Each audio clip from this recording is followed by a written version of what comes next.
right. Well, it's 11:01, so I think we're going to go ahead and get started. Good morning, everyone. Welcome to Tips, Tricks, and Tools to Make Learning Fun. And my name is Chris Pamantuan. I am the principal at Cuyamaca Outdoor School. We are located in East County, San Diego. And I've been an outdoor educator for, going on 24 years now, give or take. I started actually as an AmeriCorps National Civilian Community member way back in the day. And that's how I actually got my start in outdoor education and learned a ton there, doing extended learning activities and working with some outdoor education components as part of my term of service, and fell into outdoor ed and loved it and stayed. And it has become my life's work and my life's passion. So I'd like to introduce Suzanne Beatty. Suzanne also works with me at Cuyamaca Outdoor School. Suzanne? Hi, so happy to be here. Yes, I work at Cuyamaca Outdoor School. I'm in my 31st year, and last year, as I regretfully am going to retire at the end of this year. But I also got my start when I was in college. I worked for Extended Student Services back in the, I'm going to date myself, but late 80s, early 90s at Poway School District. So I love working with kids of all kinds, and so excited to be here to present our topics today. Thank you, Suzanne. Would you care to share our land acknowledgement?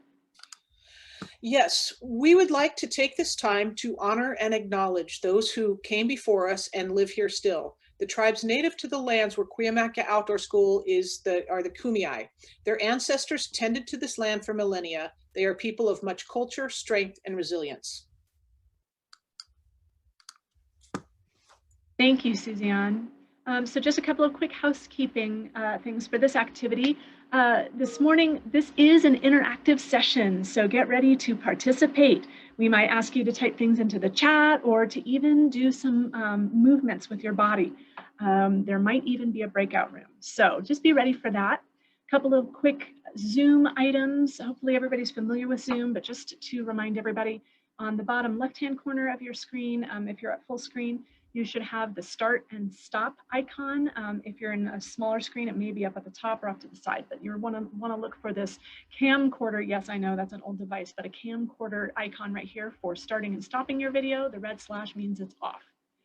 Same thing for the microphone. Just find the little microphone icon to mute or unmute yourself if we get to that point, when we get to that point.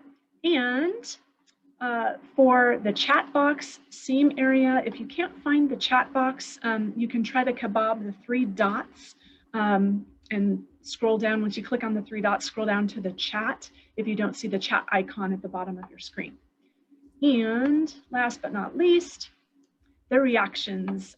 So again, if you don't see the reactions button at the bottom of your screen, you can go to the kebab, the 3 dots on your option settings, and then just click that and find the reactions that way.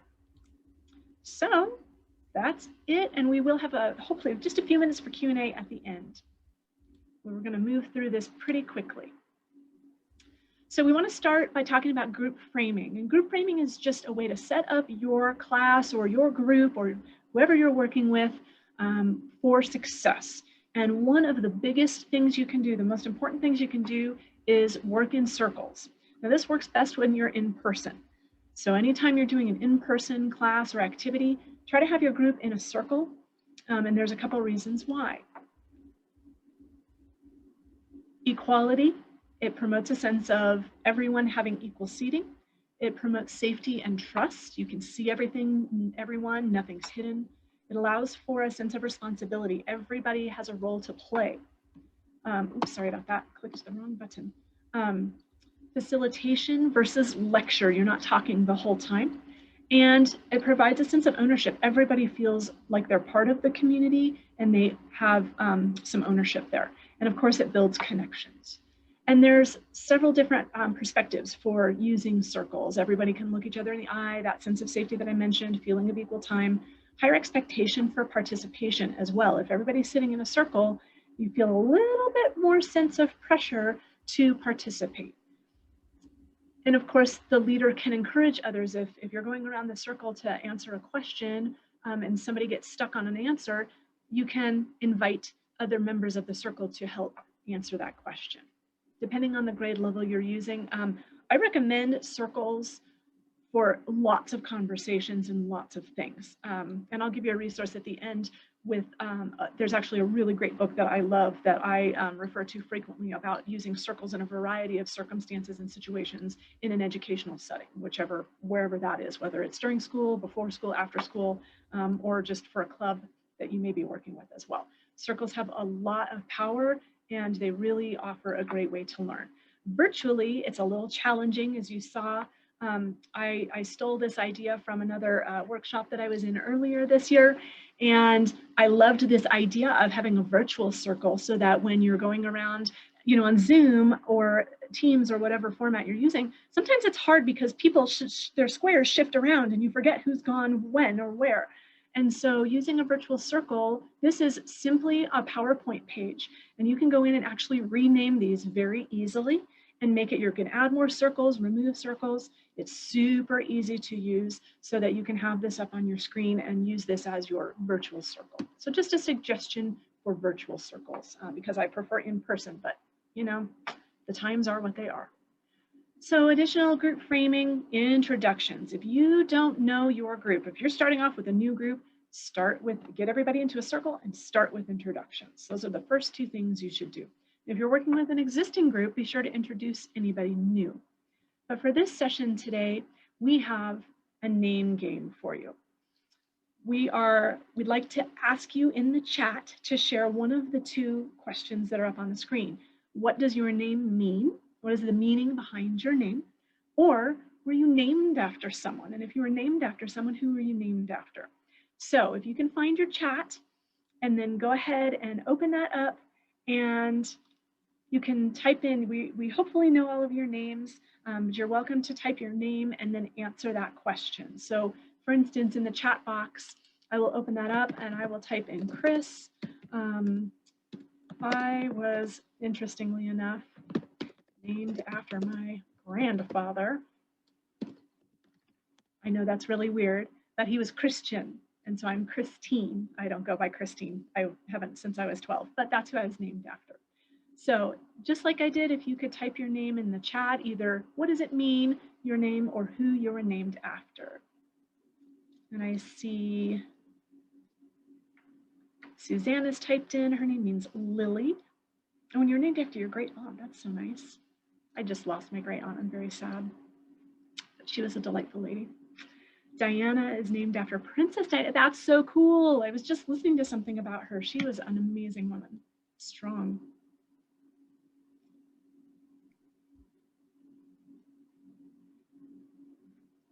Paola, see, we're named after these family members, and you think sometimes that it's like, oh, it should be masculine or feminine, but it isn't always what you think it's going to be. Marissa, TV actress, how exciting. Lauren, named after a grocery clerk. That's awesome. They were like, what a great name that is. We love that. Hey, that's a fun story. Carlos, named after his dad, Carlos Jr. I love it. Gerardo was the name that your dad wishes he had. Oh, that's interesting. I like that a lot. Naomi, good morning, Naomi. She believes that her name means norms or rules. Awesome. And Gloria means glory. Yes, it does, for sure. And I might be missing a few here as I go through, so I apologize if I miss you. I'm doing my best. Belen, named after Bethlehem. And Olga, named after her grandmother. She was an angel. That's so sweet. Not after OC, right? Lisa Marie Presley. Thanks, Lisa. That's awesome.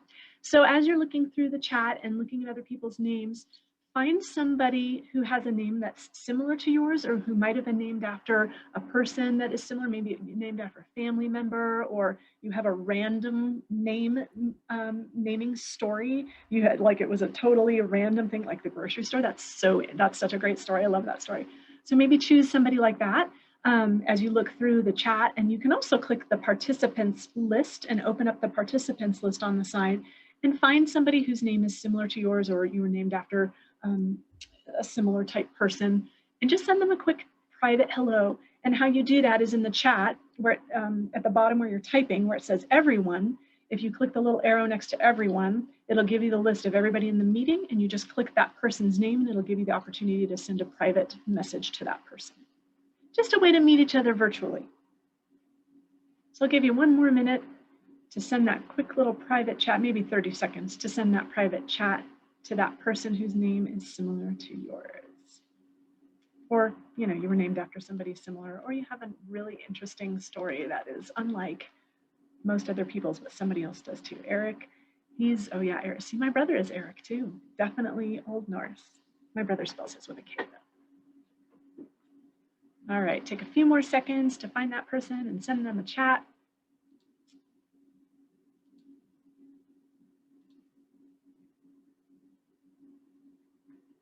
And then we're going to move on for group framing, connecting activities. It is so important, whether you're with a new group or a group that already exists, to develop those connections, to help the group get to know each other. We sometimes call these icebreakers or team building activities. Virtually, we have to modify. And so in person, there are all kinds of actual physical types of games we can play.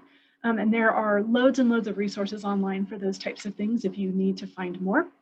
But for connecting online, what I have discovered, and I think is really, really fun, are breakout rooms, giving everybody the opportunity to have a few minutes to check in with some people in the group. And so your question for your breakout rooms today is going to be, we'll have about 4 minutes. And if you could invent anything, because, you know, we're here for the STEAM conference. So if you could invent anything, what would it be and why? Assuming you had unlimited resources, assuming you had all the things you needed, what would you invent and why? And I'm going to send you off into breakout rooms here in just a quick second. It should automatically send you into a breakout room and you'll have 4 minutes. Well, thanks. Welcome back, everyone. I think we've got just about everyone back and joining us. It's always hard when your breakout rooms end and you're right in the middle of a sentence. So I apologize for that, but it happens every single time. No matter how much time you look and you watch that clock, it always sends you back like a second or two before you think it's going to. So thank you for participating. That's a hard conversation to have. But I think it's important to recognize that sometimes we're asking kids to answer hard questions too. And it's okay to have them who are struggling to find the answers. And that's where the whole next part of this comes into play. So just one last comment about group framing before we move on to some other things. Community agreement is something really important to talk about with your group. A lot of teachers and schools and different kinds of educational groups are moving away from the teacher just setting up rules and saying, hey, here are my rules. You have to just live with them, and actually moving on to create community agreements. And so we wanted to give you an example because we don't have the time right now to go into actually developing a community agreement. That could take an hour in and of itself with a group like this. But with a group of students, there are several different ways you can develop your community agreement. And we're going to give you some different types of learning opportunities, teaching techniques that we think are best practices that we'll share with you here in a few minutes. And you can use any of those to come up with your community agreement. One thing that I really like to do is I like to have students think, pair, share. So they have to think about the question, and then they pair up with somebody to discuss the question, and then they share out with the group. And so for a community agreement, it works really nicely. They think of 3 ideas that they think would be great for the community to follow. They pair up with somebody, those two, that set of partners, they combine their ideas and choose their top 3, and then each group brings back their top 3. And if you have a bigger group, you can have the 2 pairs pair up into a group of 4 and to develop their top 3. And then you have those groups form their big group, and then you take the top 6, 8, 10, whatever the group thinks is the most important. And of course, you can add yours as well or clarify, make sure that they're appropriate and they'll work for your group. So these are just some suggestions that we'd like to offer as you think about community agreements. And for the sake of the rest of our session today, these are the agreements that we'd like to follow today. So if you're comfortable with those, give me a thumbs up. If there's something on there that you're like, Chris, I just don't know that I can listen without interruptions or judgment, give me a thumbs down and we'll work with you. And you can use the reactions and give a thumbs up.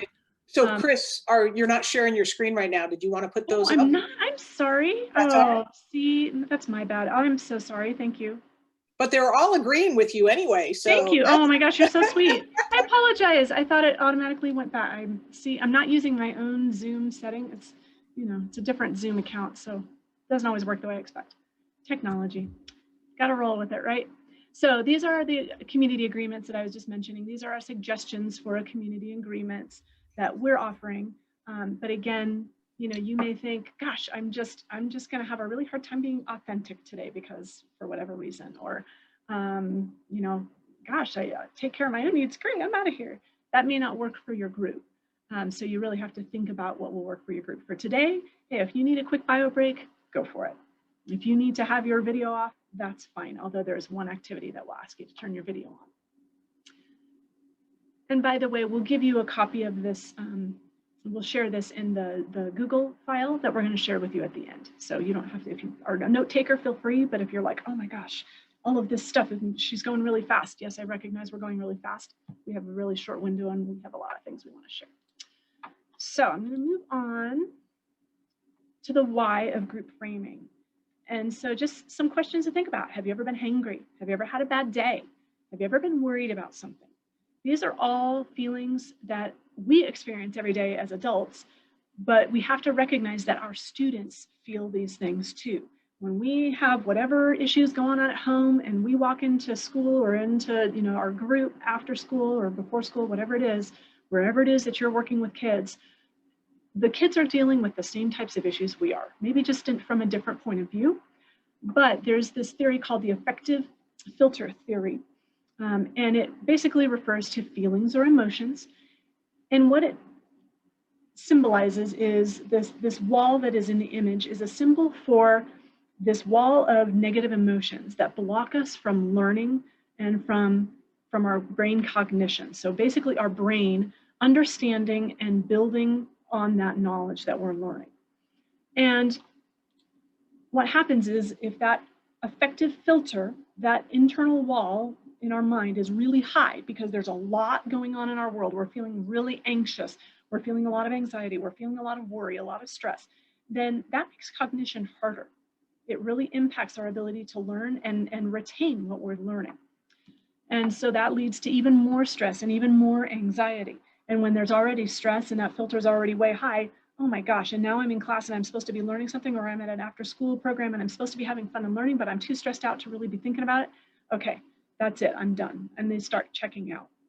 But we can fix that by helping to lower students' affective filters, by starting to lower that imaginary wall in the brain, by helping kids feel safer, by making sure that the community that we're in is comfortable and safe for them.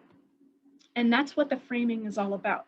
By doing those introductions and team building, those community building activities, all of those things, circling up, having circle agreements, all of those help reduce students' anxiety and lower that affective filter so that then whatever you're trying to teach or share or have them learn is actually going into their brains and staying there. We hope at least. But it also builds confidence and helps build motivation to learn. So there's some research on this. If you look up affective filter online, you'll get a ton of information. There's really great brain research that's been done around this. So I recommend going online and looking it up. So it's your turn. We'd like you to answer in the chat. What are some potential barriers to student learning that you can think of? So what are some things that would cause students to feel this stress and anxiety? And then think about one way that you can help lower students' affective filter. So I know right now, for instance, a huge barrier to student learning could just be connectivity, not having the right device or the right, a good Wi-Fi signal. Language barrier is a huge one, absolutely. Thank you, Diana. Lauren says perhaps no, and really noisy, but oh my gosh, can you imagine having all of this activity going on behind you while you're sitting and trying to learn? That would be very distracting for me. Gloria shares compound trauma. Oh my gosh, one of my biggest worries right now is going into next school year and the trauma that kids are going to be bringing with them after this ridiculous year. It's just going to be, I don't even know what to expect, and I don't know that any of us really do. So it's going to be a steep learning curve as we return to in-person learning. But that's where all of these framing pieces that we've talked about, they really come into play, and they will really help lower students' affective filters and make them feel safer and comfortable. So yeah, connection issues, as Marcia says. Jeanette says distractions at home, absolutely. Diana, the inconsistency of learning right now, it's so inconsistent. Lacking resources. I know right now so many students are just dealing with hunger, and some are dealing with homelessness. That's a huge barrier to learning. So all of those things, anything that you can think of that would ruin your day, that's a barrier to learning. So let's talk about, taking care of younger siblings for sure. What's one way that you can help lower students' affective filter to improve learning? What's one way that you can help them feel a little more comfortable, a little safer in the learning environment when they're coming to you, whether that's virtually or in person? And one way that I try to help make students feel comfortable is just by learning their names. Names have power. And if I can call on people by name, by my students, oh, they feel so good that I know who they are. That's just a really small little thing, but that's one thing it can do. Some of these things, like connectivity issues, those are way outside of our scope. So think of just something within your scope that you can do. Yeah, give them a space to freely express themselves. Absolutely, Paola. And that could look like a circle conversation. Maybe it's a free writing activity that you do with them at the start of each class. Just give them an open page and say, okay, 2 minutes to free write. Whatever you need to write down, free write that down. Whether it's typing or handwriting, whatever works. Absolutely. All of these techniques and tricks, by the way, can be used for any of the STEAM subjects. Any of them, science, technology, math, arts, for sure. Any of these things that we're talking about today can be used for every single STEAM activity that you're going to be doing. Yeah, the compassion is huge. Listen to their day. Oh gosh, yeah, all of these. Belen and Jeanette, I agree. Gerardo, yeah, just making sure they know that their opinion, oh, who doesn't love to be heard? Everybody loves to have their opinion heard.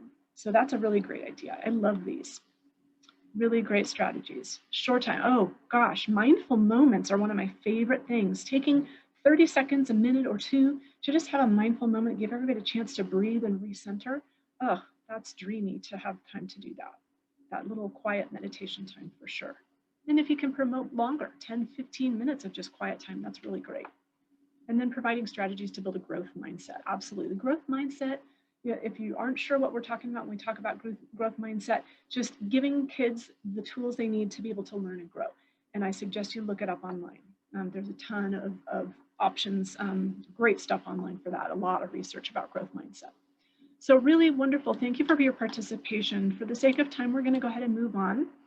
And I'm hoping that we'll be able to give you access to the chat later on so you can look back on each other's ideas.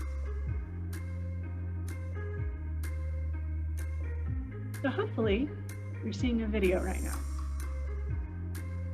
Thumbs up, yes? For those of you that have your screens on.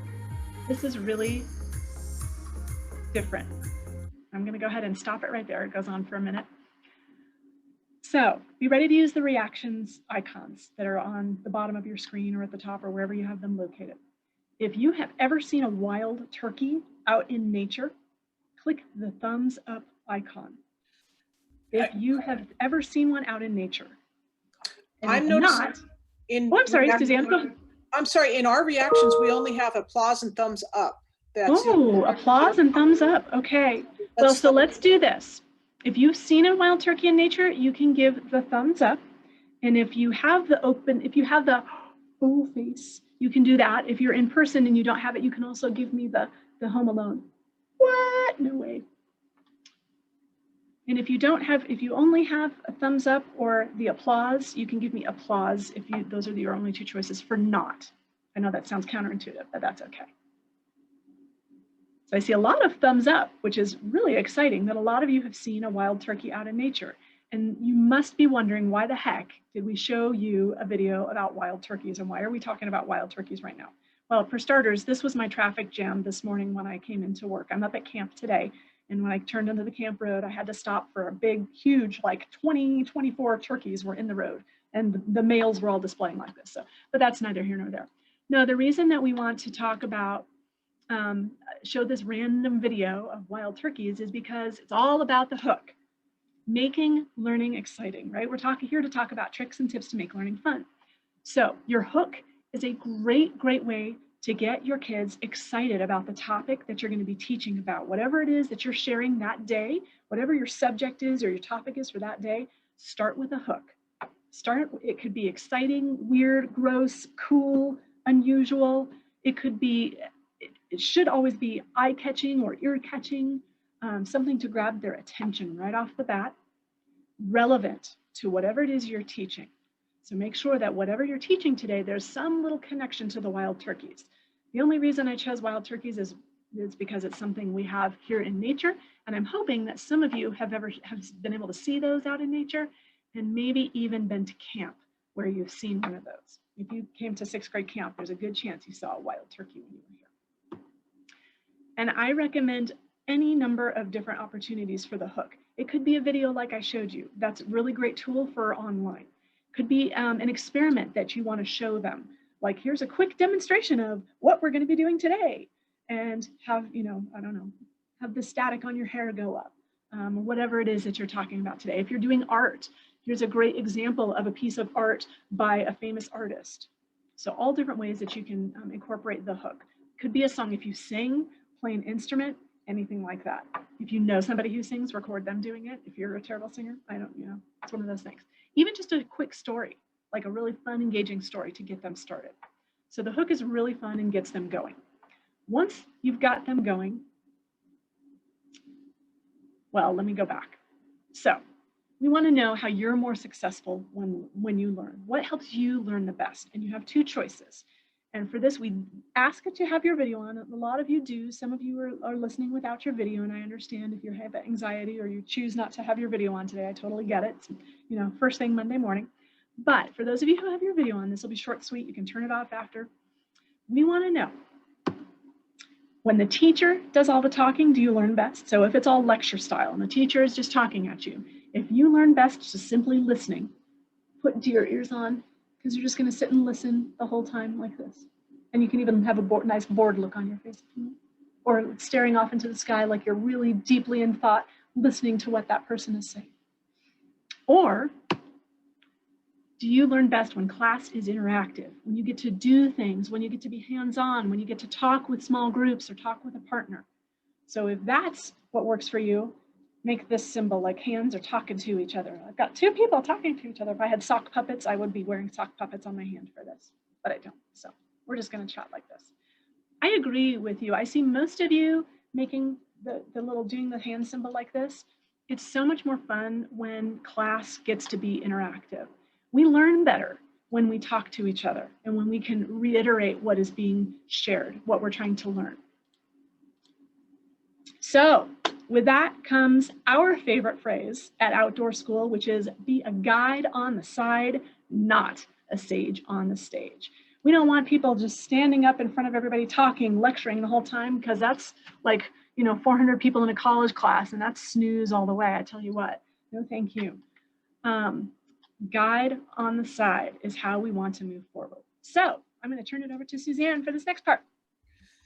Okay, we are going to talk about making observations. And when I first started working at Cuyamaca, it was kind of a point and talk. And we just over time have learned some great ways to be interactive. And we have 3 questions that we start off asking the students whenever we come up to something. So we come up to what is on your screen right now, and they'll go, "What's that?" Well, instead of answering their questions, the first question we ask is, what do you notice about what you're seeing? So that's the question. Chris, are we having them type answers, or are we just going to go through our questions? Yeah, I think you should type into the chat. Okay. What do you notice? Yeah, type into your chat. What do you notice about this? Now, oftentimes kids, they want to just guess what it is right away. So you want to be real structured with, just tell me what you notice about this. So if you notice anything, it could be colors, shape, size, anything like that. And then after that, we ask them, what they wonder. What do you wonder about this? That's another one to really get them thinking about what happened here. So type into the chat what you wonder about this picture up on the screen. And I have, as I'm looking through the chat, I see a lot of people saying bones, skeleton. How do you know it's that? What do you notice about it that tells you that that might be it? It's white. I see different components that look like they could be ribs, something like that, right? Those are the types of things we're talking about. So when you're talking about I notice. Yeah, and Lauren, great. I wonder how long it's been there. I noticed that it's dry. Great thoughts. The last question we ask is, what does it remind you of? And this is where we're going back to prior knowledge. And it doesn't even have to remind them of something that it is, but it reminds me of the white things in a row, maybe keys on a piano. It can be as abstract as that. Liz says it reminds her of Jurassic Park. Yeah, great way to get the students thinking about that. Reminds me of Lion King. Yes, you're going to get these answers from your students that are funny and thoughtful and everything like that. So those are the making observation questions that we ask the students to think about. Yeah, it reminds me of what I'd see in a museum, because that's bringing back previous knowledge. Students have seen, yeah, maybe some sort of bones. I love Lauren's. It reminds me of a clean rotisserie chicken. Yes. That is, yes, I totally agree with you. For me, it's fish, like a dead fish, you know, the fish that I've eaten, and I've picked all the fish off. And my mother-in-law is Filipino, and she always laughs at me when I eat my fish like that, because it's a very Filipino thing to do. And she's like, but you're such a white girl. I'm like, I know, but this is how I learned to eat fish. So great. It's hilarious. But that's a really good one. I love that. And I have to add, Suzanne, part of the reason that we go through this process, I wonder, it reminds me of, is to help students make very structured observations about whatever the topic is. This is brilliant for any of the STEAM topics. It's really great for science, engineering, technology, art. This is amazing for art. You know, you can even use this in math if you're really creative in how you're looking at math problems or whatever it is that you're working on for math. But I think that it reminds me of, my favorite part is the making connections part. We're connecting it to things that students already know, and that's called scaffolding, where you connect it to something that they already know, and then you build from there. And so that's a really key component when you're teaching. All right, Suzanne, what's next? So the way we ask questions, we use a phrase called EPRs. And EPRs stands for every person responds, or every pupil responds, because you notice if you ask a question in class, you oftentimes get the same students raising their hands. As soon as you call on that student, everybody else's level of concern have gone down. Their mind wanders and everything. So we use EPRs. If you agree with what Chris just said, put your finger on your nose, or point to what you think is a pine tree. So every student has to participate, and it keeps them involved and centered on what you're talking about. Thank you, Suzanne. So for this, every person responds, or every pupil responds. We want to know, now that you've had a chance to notice and wonder and think about what this reminds you of, we want you to act out what you think this animal might be. Do your best impersonation of what you think, and I'm giving you a big hint. Yes, this was an animal. It was, in fact, a mammal.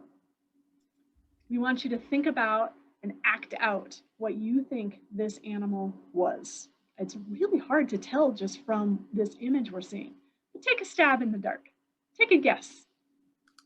And I'll give you an example of what I mean. Maybe it is something like this.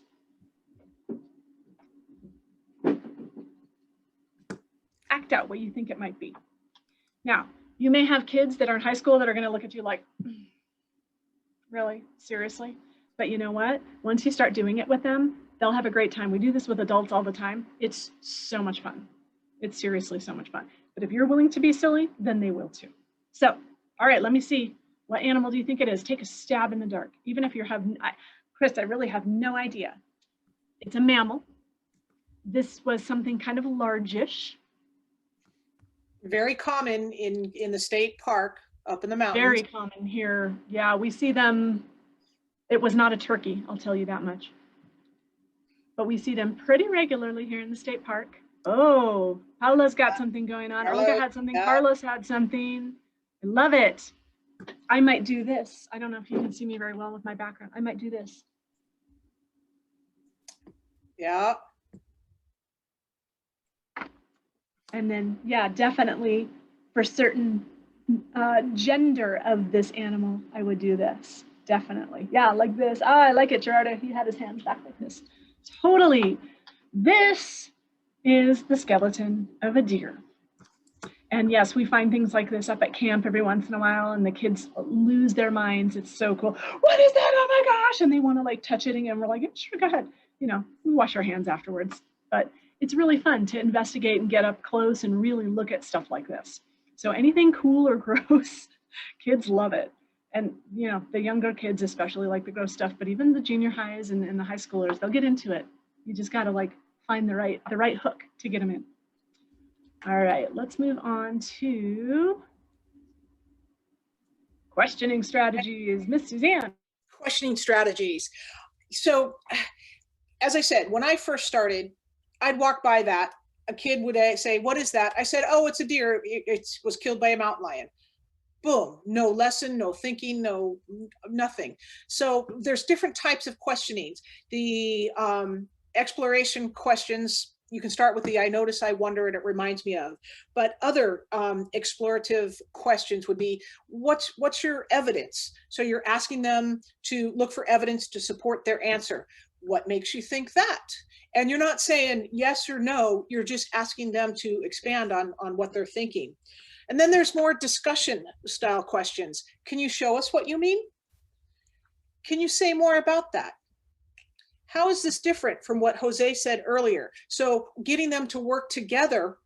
If you agree with Marcela, put your finger on your nose. Does anyone want to respond to that idea? Bringing more students in. How does that relate to what Shaniqua said? Can anyone put into words what they think Tree is trying to say? So getting more participant, getting them to work together. And then you have some reflection questions. Can anyone add to what Jamal just said? How can you be more sure? And then, did any of your ideas change during this activity? So they're reflecting on it. What surprised you? More reflection.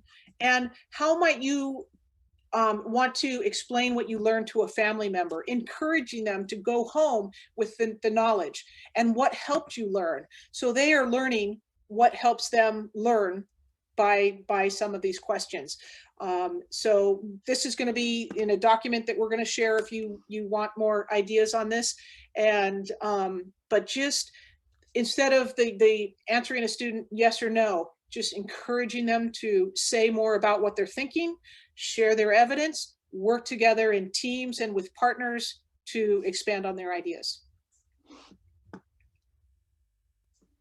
Thank you, Suzanne. And one thing I wanted to mention about these questions that we have also learned over time, as Suzanne was saying, we used to just, point out things and walk and talk, and the kids there wasn't a lot of interaction, and the kids were, having a good time because they were outside. But as soon as we started shifting to these types of questioning strategies, one, student retention went through the roof. They started really retaining a lot more because they were involved in the learning. And two, something else that we make a point to do is to not call on raised hands. We specifically will input students' names into these questions and call on them whether they have their hand up or not. And we front load them and say, hey, so if and just to give you the background, we get new groups of kids every single week. So every single week we have a brand new group of anywhere from 250 to 400 kids here at camp. So we have to introduce ourselves and help them get to know each other and sort of establish those group framing practices right off the bat in a very short period of time. And so what we do at the start of our first class is we say, all right, so yeah, after we do all of those framing pieces, so as we're out on the trail, as we're hiking, I'm going to be calling on you, and I'm not going to look for raised hands. I'm just going to call on people And we give them name tags, which is really helpful for us because we have a new group every week. You may have the same group for a whole year, so you get to know your kids really well. But if you don't know your group, have your roll call list handy so you can go through and check off and make sure you're calling on everyone. It's really easy. There's this weird, some research that was done a long time ago that I still think about that showed that in the classroom, teachers tend to lean towards one side of the room. We tend to look over to one side of the room more than the other, whether you're left-brained or right-brained, right-handed, left-handed, depending. We also, whether we intend to or not, we tend to call on one gender or another. And so we have to be aware of that, and we have to make sure that we're being as equitable in this process as possible. So making sure that you're being as inclusive as possible by calling on, for me, the easiest way is just to have my list and check off as I go and make sure I call on everybody within this time frame that I have available or within my day, depending on what my learning setting is. All right, we're coming up on the end of our time, but there's more, and this will be very brief. Wait time is key. And this one is very hard for people like me, that I'm a talker, right? I love to talk. I love to keep things moving and keep things going. But wait time has power. Students need to hear and understand the question.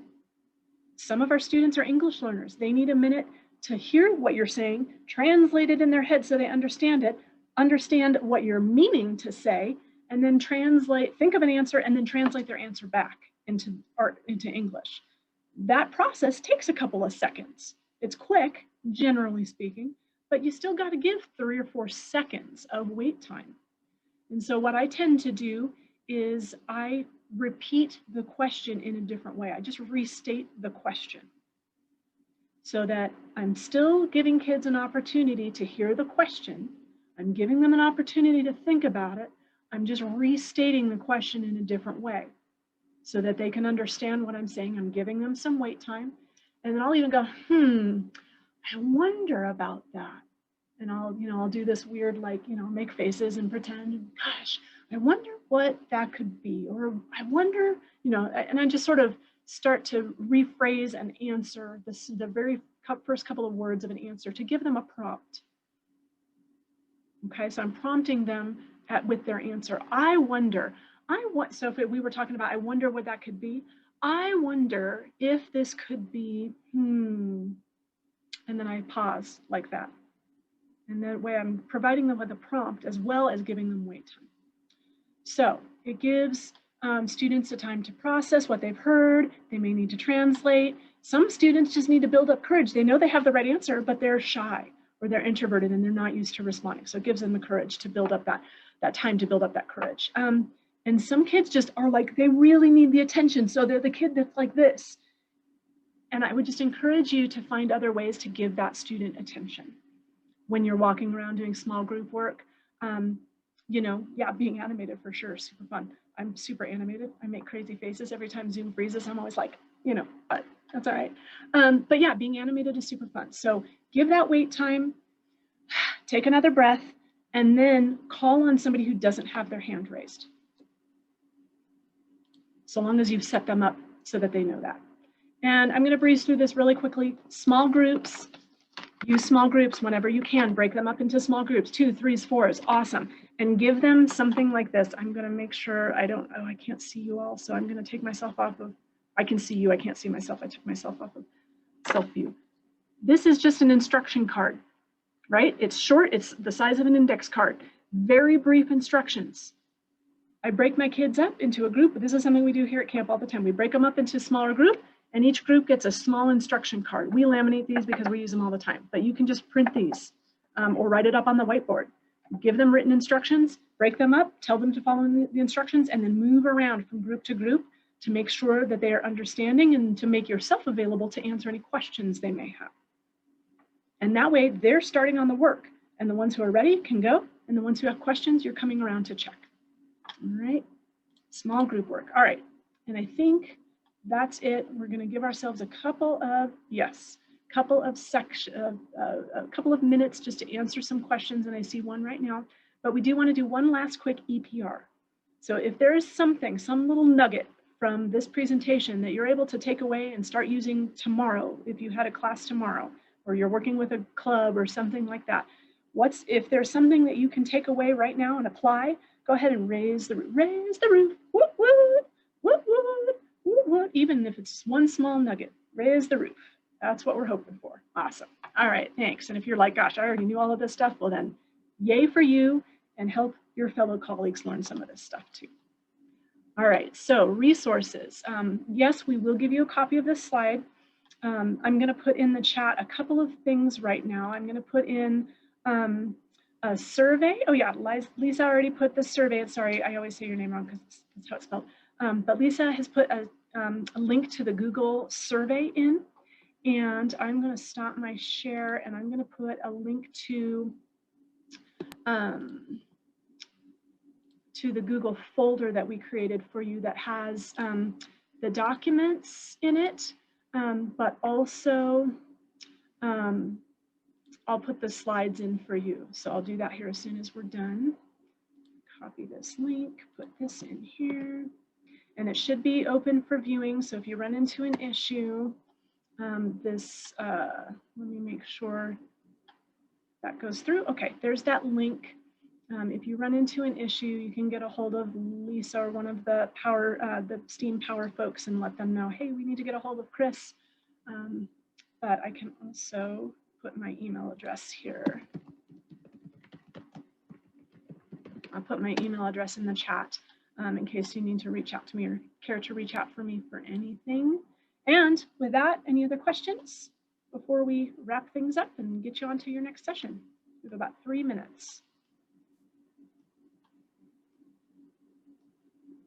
Feel free to unmute, ask away, or type something in the chat if you'd like.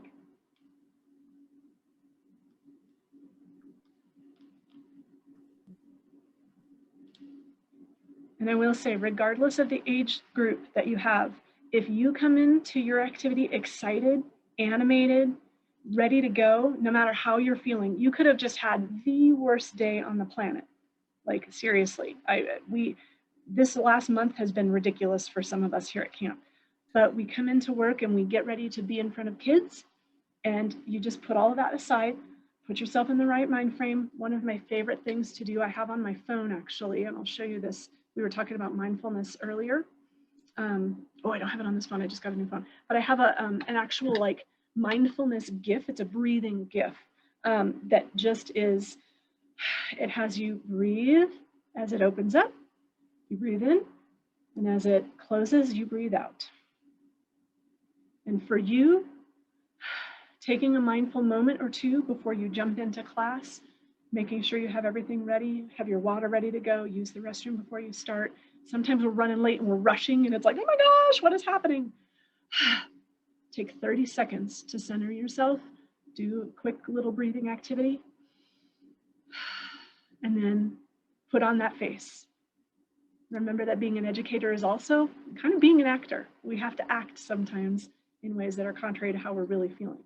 But also, depending on the group you've got, it's okay to share, hey, you know what? Today, when you're doing your circle shares with a group, for instance, if you do that every day as part of your practice, as part of your routine, you know, I'm going to admit, I'm going to do my hardest, I'm going to really do my best to be energetic and engaging today, but gosh, you know, I'm having a hard day.